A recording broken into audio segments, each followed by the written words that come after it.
गुरु परंपरा योग संस्थान में आपका स्वागत है। कल हमारी लंबी क्लास हो गई, के यूनिट 1 की लंबी क्लास हो गई थी, तो आज हम जल्दी से इसको कंप्लीट कर लेंगे और इसके बाद हम लोग घेरन संहिता पर आएंगे। घेरन संहिता का ध्यान और समाधि कंप्लीट करेंगे। तो हम लोगों ने एक चीज देखा हुआ था कि हमारे सिलेबस में ये बात दी हुई है, जो हम दर्शन पढ़ते हैं उसमें ज्ञान मीमांसा की चर्चा है, तत्व मीमांसा और आचार मीमांसा की चर्चा है। इस संदर्भ में भी हमें देखना है। तो दरअसल क्या है कि जब हम लोग पढ़ते हुए आ रहे थे तो शुरुआत से ही मैंने आपको उस हिसाब से ट्रेन करने की कोशिश की है कि ज्ञान मीमांसा तत्व मीमांसा तो हमने बता दिया था, आचार मीमांसा को लेकर के जरूर जो है थोड़ी सी कम चर्चा हुई, लेकिन इस दो की चर्चा ज्यादा हुई। हालांकि इस दो से सवाल भी ज्यादा पूछे जाते हैं, तो मैंने कोशिश की अपनी तरफ से बहुत बार रिपीट करने की। तो अब ये फाइनल रिवीजन हो रहा है, ये समझना जो अब तक हमने पढ़ा उसको सार हम यहाँ रखने जा रहे हैं। ज्ञान मीमांसा, अब सब लोग कहेंगे हाँ प्रमाण की चर्चा हो रही। ज्ञान मीमांसा मतलब प्रमाण की चर्चा हो रही है, प्रमाण की। तत्व मीमांसा में तत्व की चर्चा होगी, तत्व की, या इसको एक और शब्द आता है पदार्थ भी कहा गया, तत्व या पदार्थ। ध्यान दीजिएगा, तत्व या पदार्थ, ऐसा ना होगा हम सिर्फ तत्व समझे पदार्थ आए तो हम घबरा जाए। पदार्थ क्या है वो भी होगा। तीसरा है आचार मीमांसा, एथिक्स की चर्चा होती है, इसमें नीति शास्त्र। आज कौन आया था, वो मैसेज आया था अंजलि जी का कि एथिक्स रखे, सिर्फ जो है आचार्य रखे, नीति शास्त्र। तो दोनों चीजें हैं, नीति शास्त्र आचार पर आधारित होता है, ठीक है। तो नीति शास्त्र ये हो गया, एथिक्स की चर्चा आएगी। ज्ञान मीमांसा में किसी विषय के यथार्थ ज्ञान के लिए जो साधन अपनाते हैं उसको प्रमाण कहा जाता है। फिर से देखिए, किसी ज्ञान, किसी वस्तु के, अब ये इससे जब भी ज्ञान मीमांसा की चर्चा आएगी ना, तो तत्व मीमांसा के बिना ज्ञान मीमांसा का कोई अर्थ नहीं है। तत्व मीमांसा है तभी ज्ञान मीमांसा है, क्योंकि तत्व या पदार्थ, इसको जानने के लिए जिस साधन का इस्तेमाल करते हैं उसी को प्रमाण कहते हैं, और प्रमाण की आवश्यकता होती है। तो हर दर्शन में ज्ञान को जानने के लिए अलग अलग प्रमाण बताए गए हैं, अलग अलग प्रमाण बताए गए। सवाल उठता है कि किस बात का ज्ञान, कौन सा ज्ञान, तो ये हम लोग पहले पढ़ चुके हैं। उस परमार्थिक सत्ता का ज्ञान, उस सत्य का ज्ञान जो हमें साधारण इंद्रियों से पता नहीं चल पाता है, जिसमें आत्मा परमात्मा सृष्टि की चर्चा आती है। ये मुख्य 3 चीजें हमने रखा हुआ है, बाकी डिटेल में बात हुई है। जैसे योग दर्शन में 3 प्रमाण हैं हम लोगों ने देखा था, और हमने ये भी देखा था कि योग दर्शन में 3 प्रमाण है। तो योग से जुड़ा हुआ जो दर्शन है सांख्य दर्शन, सांख्य में कौन से प्रमाण है, उसमें भी वही 3 प्रमाण है, लेकिन शब्द थोड़ा सा अलग है। तो मैंने आप लोगों से वो होमवर्क भी करवाया हुआ था। अब आते हैं तत्व मीमांसा में। तो तत्व से तात्पर्य क्या है, उन तत्वों से है जिनसे सृष्टि की रचना हुई है, जो एग्जिस्ट करते हैं, तत्व जिनसे सृष्टि की रचना हुई, जो हमारे जीवन में महत्व रखते हैं। अलग अलग दर्शन में सृष्टि की रचना के लिए तत्व को अलग अलग तरीके से प्रेजेंट किया गया है। देखो तत्व तो वही है, तत्व तो नहीं बदलने वाला है, तत्व वही है, जो है वही है, बदल सकता नहीं, कभी नहीं, किसी भी हाल में नहीं। बदल क्या सकता है, प्रेजेंटेशन का तरीका बदल सकता है, कहने का स्टाइल बदल सकता है, और हर दर्शन में कहने का तरीका बदला हुआ है। लेकिन कहने के तरीके बदलने से ही चीजें बदल जाती हैं। ऐसा लगता है देखने पढ़ने में कि चीजें अलग अलग हैं, और वही अलग अलग लगना वही हमारे लिए सवाल बन जाता है एग्जाम के लिए। तो अलग अलग उसमें तत्वों की जो चर्चा की गई अलग अलग तरीके से बताने की वजह से तो संख्या अलग अलग हो जाती है। जैसे सांख्य दर्शन में 25 तत्व, 2 मूल तत्व हैं सांख्य में, और इस 2 मूल तत्व से आगे 23 और तत्व आ रहे हैं, तो 23 2 25 तत्व हो जाते हैं। योग दर्शन में वहीं 25 की जगह एक तत्व और है, तो सभी विद्वान उसमें 26 तत्व से लगाते हैं उसका अर्थ। एक ईश्वर तत्व को भी माना गया है, सांख्य में उसकी चर्चा ही नहीं है।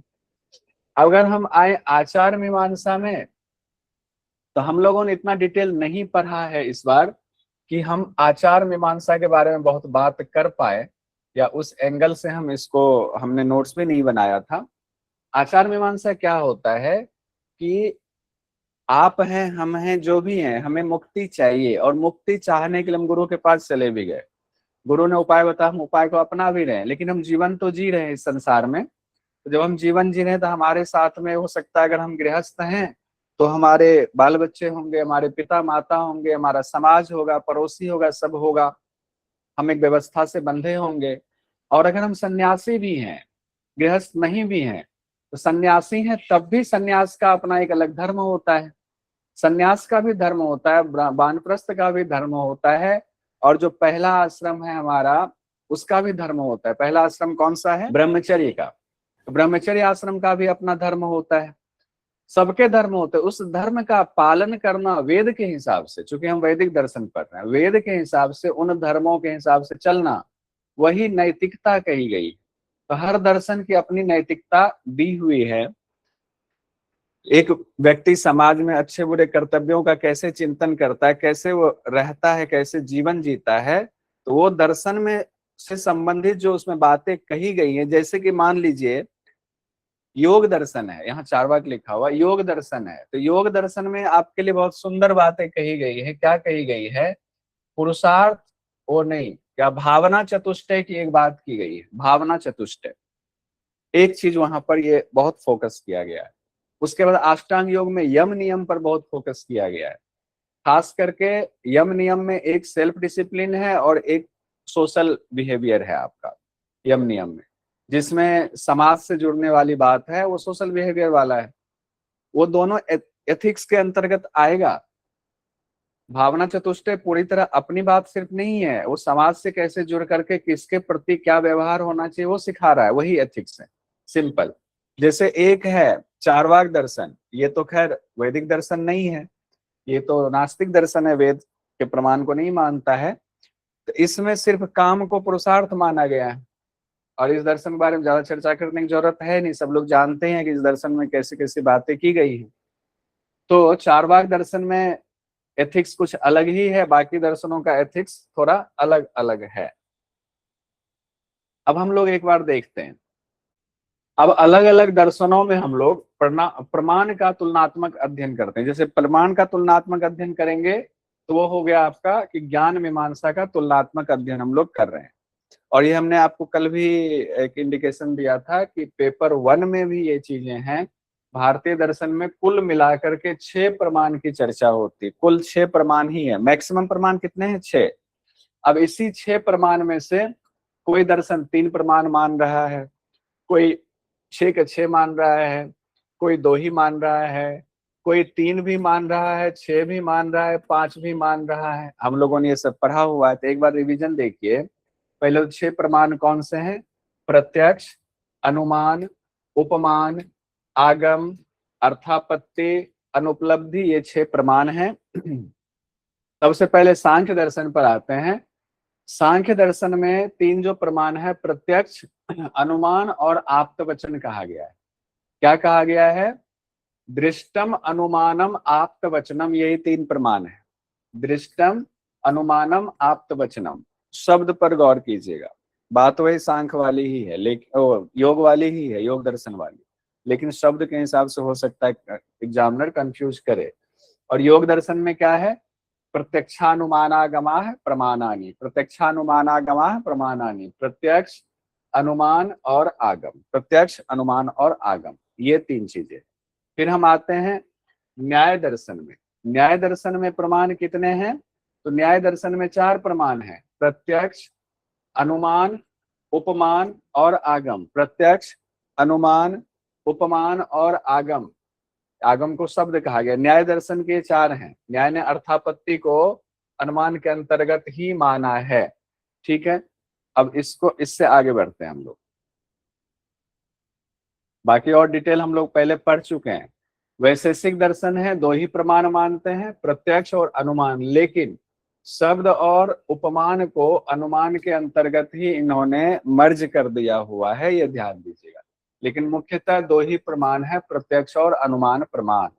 मीमांसा दर्शन में हम लोगों ने 3 चीजें देखी थी, कल ही देखा था। जैमिनी जी का यानी कि जो मूल है वो 3 ही प्रमाण है, प्रत्यक्ष, अनुमान और शब्द है। कुमारिल भट्ट जी के शिष्य प्रभाकर जी थे, तो ऐसा मानिएगा 3 हो गए जैमिनी जी के, कुमारिल भट्ट जी ने 6 के 6 प्रमाण मान लिया, सभी 6 प्रमाण मान लिया जितने 6 प्रमाण हैं, और प्रभाकर जी ने 5 ही प्रमाण माना। प्रभाकर जी ने 5 ही प्रमाण माना,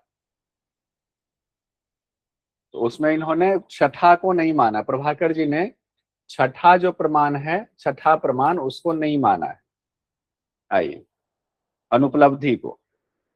अब अद्वैत वेदांत में आए, अद्वैत वेदांत में सभी 6 प्रमाण को माना गया है। तो अद्वैत वेदांत में जो सभी 6 प्रमाण है, सभी 6 प्रमाण को कौन कौन लोग मान रहे, तो अद्वैत वेदांत में माना गया, दूसरा कुमारिल भट्ट जी ने माना। ये 2 चीज ध्यान रहे, कुमारिल भट्ट जी ने माना।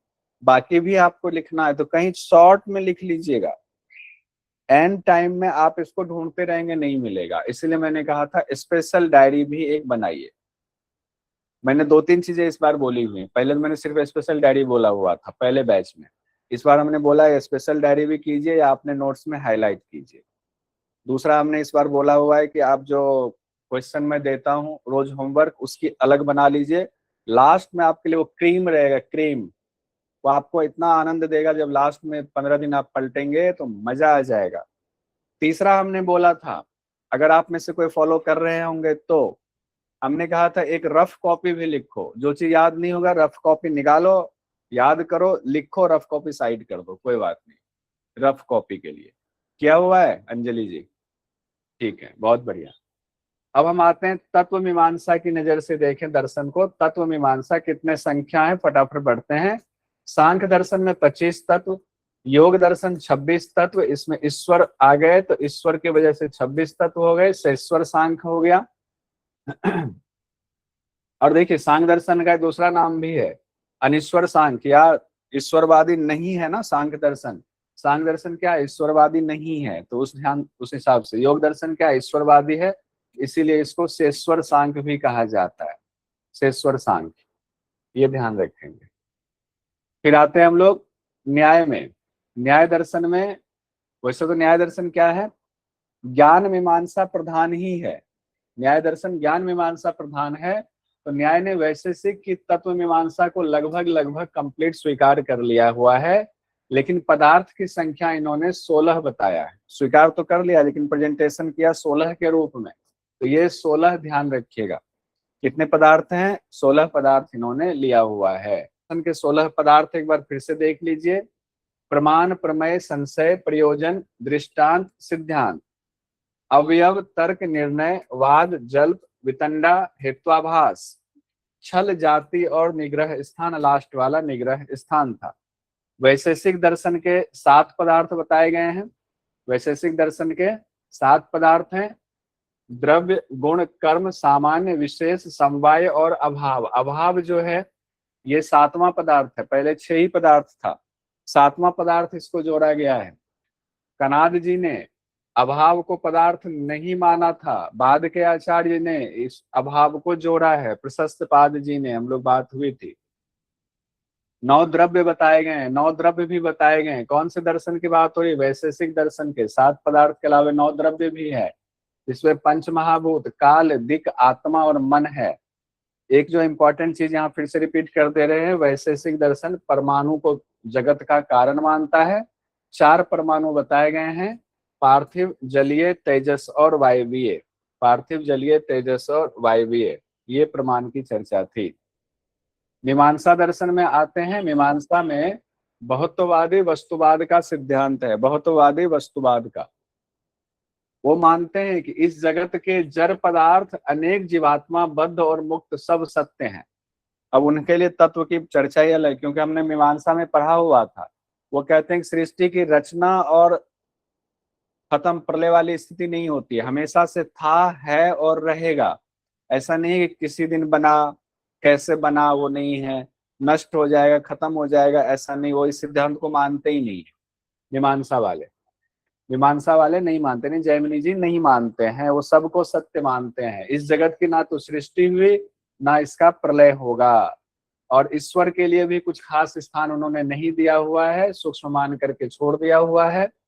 अपौरुषेय वेद का ही स्थान है, और वेद में भी मंत्र को ही सब कुछ माना गया है, मंत्र को ही देवता माना गया कि मंत्र ही देवता, ऐसा नहीं कि अलग से देवता कोई है, मंत्र में ही देवता की शक्ति छिपी हुई है, कहे कि मंत्र में ही सब छिपे हुए।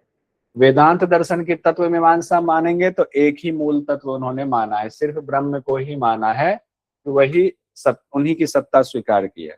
अगर आए वेदांत दर्शन में तो एक ही ब्रह्म की बात आएगी, वेदांत में भी खास करके शंकराचार्य की बात हो तो एक ही ब्रह्म की बात आएगी। आत्मा को ब्रह्म का अंश मानते हैं शंकराचार्य जी। चारवाक दर्शन भी थोड़ा सा देख ही लेते हैं। चार तत्वों को इन्होंने मान्यता दी है। जो पांच महाभूत होते हैं उसमें से उन्होंने कहा आकाश हमें दिखता नहीं है तो आकाश को हम नहीं मानेंगे, बाकी जो चारों चीजें हमें दिख रही है या उसका महसूस हो रहा है तो उसको मानेंगे। चारवाक वाले कुछ अलग ही रो में चलते थे। आकाश को तत्व नहीं माना गया, कहा गया वो सिर्फ आवरण है। तो ये भी हमारा हो गया, इसका अपने से एक नोट्स बना लीजिएगा। जैन दर्शन में आए तो जैन दर्शन अभी हम लोगों ने पढ़ा नहीं है, जैन और बौद्ध दर्शन पढ़ना बाकी है। जैन दर्शन में कहा गया है ज्ञान मीमांसा दो प्रकार का ज्ञान होता है, अपरोक्ष ज्ञान और परोक्ष ज्ञान होता है। ज्ञान मीमांसा को समझाने के लिए स्यादवाद का सिद्धांत भी दिया है जैन दर्शन में। तत्व मीमांसा को समझाने के लिए सापेक्षतावादी बहुत्ववाद का सिद्धांत दिया है, यानी कि अनेकांतवाद का सिद्धांत दिया है। और जैन दर्शन में कहा गया है तत्व, वस्तु, द्रव्य ये एक दो या चार पांच संख्या में नहीं, ये अनेक हैं। प्रत्येक वस्तु के अनेक धर्म भी होते हैं। जब अनेक है तो फिर इसको संख्या में तो नहीं ले सकते।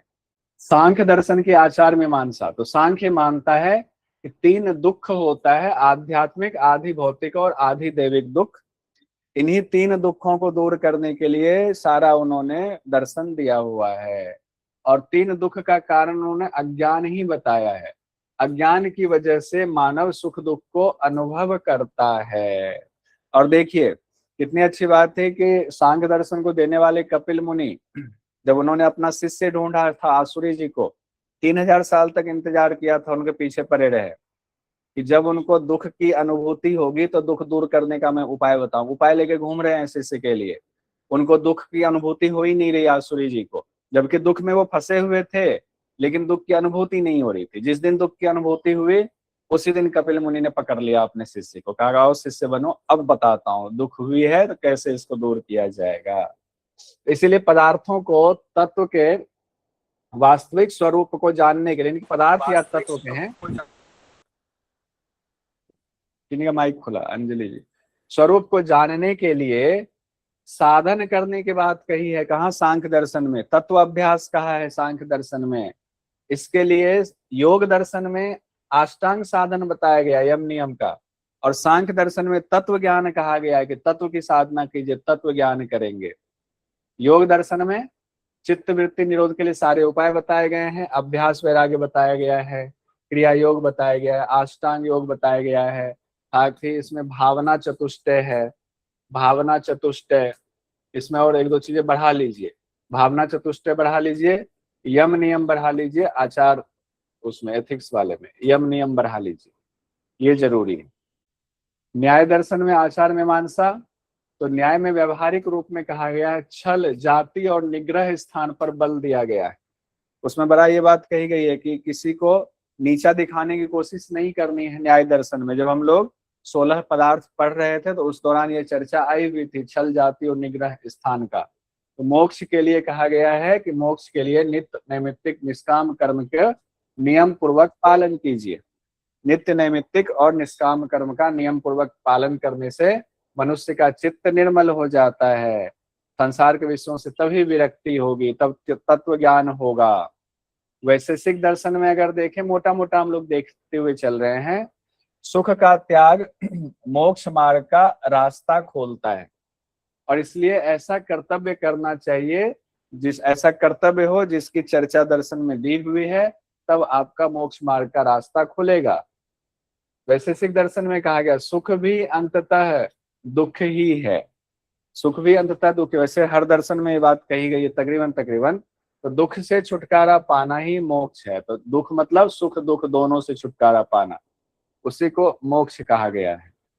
मीमांसा दर्शन में आए, मीमांसा में तो बात ही आती है, कर्मकांड की चर्चा है, तो विशुद्ध कर्मकांड है, इसीलिए इसमें कहा गया है कि धर्म का अनुष्ठान कीजिए, मंत्रों में जो बात कही गई, यज्ञ वगैरह कीजिए, जैसा ऐसा कहा गया हमारे वेद में मंत्रों में, उसका पालन कीजिए। जिसमें कि 5 हम लोगों ने देखा हुआ था, कर्म की चर्चा थी उसमें, हमने बहुत अच्छे से देख लिया हुआ था। तो वेद विहित कर्म करने के लिए कहा गया है, तो उसके लिए कहा गया वेद विहित कर्म करेंगे तो कर्म बंधन से स्वतः ही मुक्त हो जाएंगे। अब आते हैं अद्वैत वेदांत में। शंकराचार्य जी ने मानव जीवन को 2 रूप में बांटा है, मानव जीवन को 2 रूप में बांटा है। एक कहा गया परा, दूसरा कहा गया अपरा। परा यानी आध्यात्मिक जीवन, अपरा यानी व्यवहारिक जीवन। आध्यात्मिक जीवन ये मोक्ष वाला हो गया, व्यवहारिक जीवन जब तक मोक्ष नहीं मिलता तब तक जिंदा रहना है, तुम्हारा व्यवहार कैसा होना चाहिए। व्यवहारिक दृष्टिकोण से शंकराचार्य जी ने मनुष्यों को अपने अपने कर्मों को पूरी ईमानदारी से निभाने के लिए निर्देश किया हुआ है। पूरी निष्ठा से, पूरी ईमानदारी से निभाइए, व्यवहारिक दृष्टि से वही व्यक्ति सफल हो सकता है। चार्वाक दर्शन को तो अब क्या ही बात करें, इनके आचार ही अलग है। यावत जीवेत सुखम जीवेत ऋणम कृत्वा घृतम पिबेत भस्मीभूतस्य देहस्य पुनरागमनम कुतः।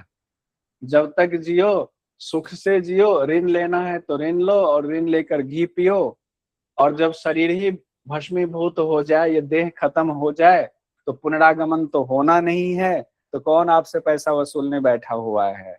ये सिद्धांत बहुत चल रहा है आजकल। तो यहाँ दे दिया हमने। और बौद्ध दर्शन का इसमें हमने नहीं दिया हुआ। बौद्ध दर्शन भी बहुत विशाल है, उसमें बहुत सारी बातें कही गई हैं।